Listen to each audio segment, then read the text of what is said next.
A great schism is taking place in the Roman Catholic Church right now. Former Pope Benedict XVI just died recently, and now his final book of his career has been published after his death.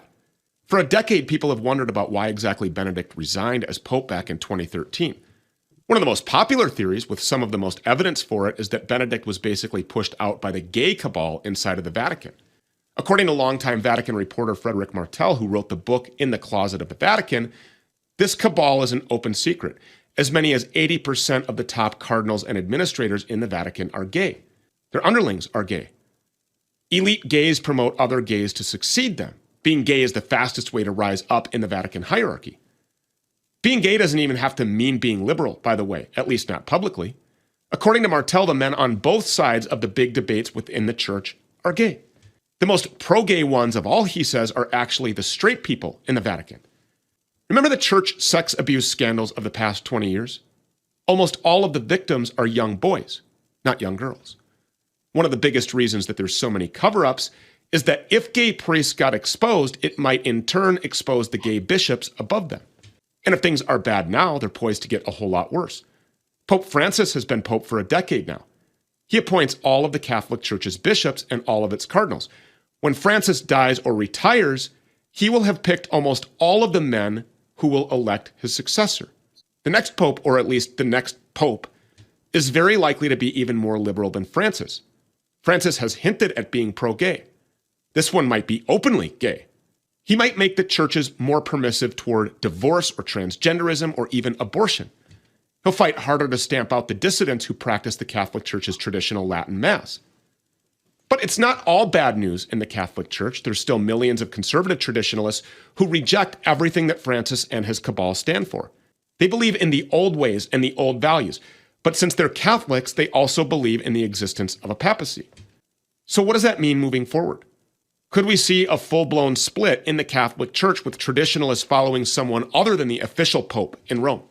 Michael Matt is host of the Remnant Underground and editor of the Remnant newspaper, a bi-weekly Catholic newspaper, and he joins us now. I mean, are we going to see a split off here, some sort of a balkanizing effort? The reality is Pope Francis is extremely popular with the Nancy Pelosi, Joe Biden Catholic wing of the church, which is basically a wing of the church that has gone into apostasy a long time ago. He was instrumental in cooperating with Pfizer, shutting down the world, locking every church, taking Catholics out of their own churches for a long period of time during COVID. Now he's actually coming out and attacking those Catholics who are attending the Latin Mass faithfully. He wants to shut all those Latin Masses down now. But at this point, it's very discouraging to be a Catholic. Do you see this infiltration of the Catholic Church with similar traits as the infiltration of our own government? This is not a conspiracy theory. Pope Francis sends a representative to Davos pretty much every year. They're completely on board with the Great Reset. And spiritual authority of the world stands in dramatic fashion out on the Piazza San Pietro at the Vatican,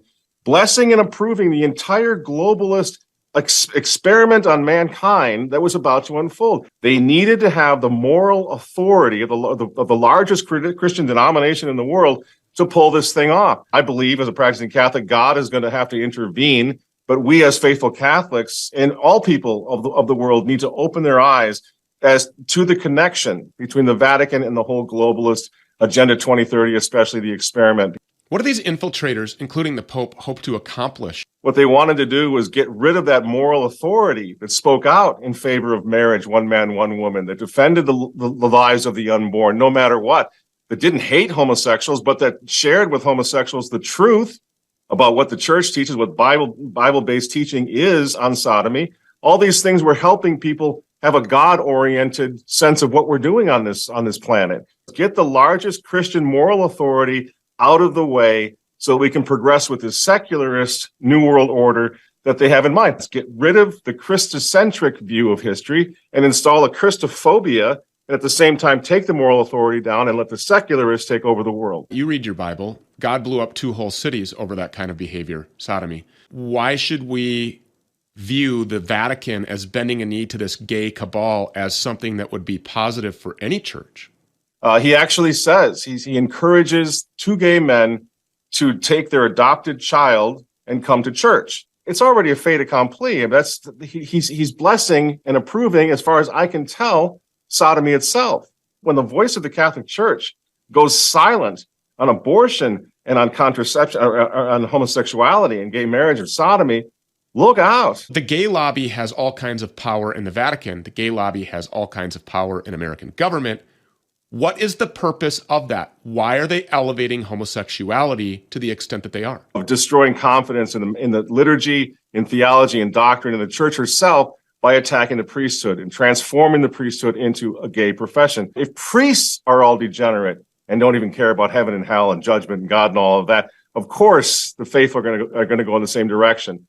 Yeah, so my you opinion can is undermine the church by undermining the priesthood itself. Similarly, you can undermine the morale in a country like the United States of America by undermining the president and the political process itself. And the military. There is no coincidence, in my opinion, that this all works together. And as you said, the proof is in the pudding. Why does the Pope send a representative to Davos every year to meet with the psychopaths who want a one-world government?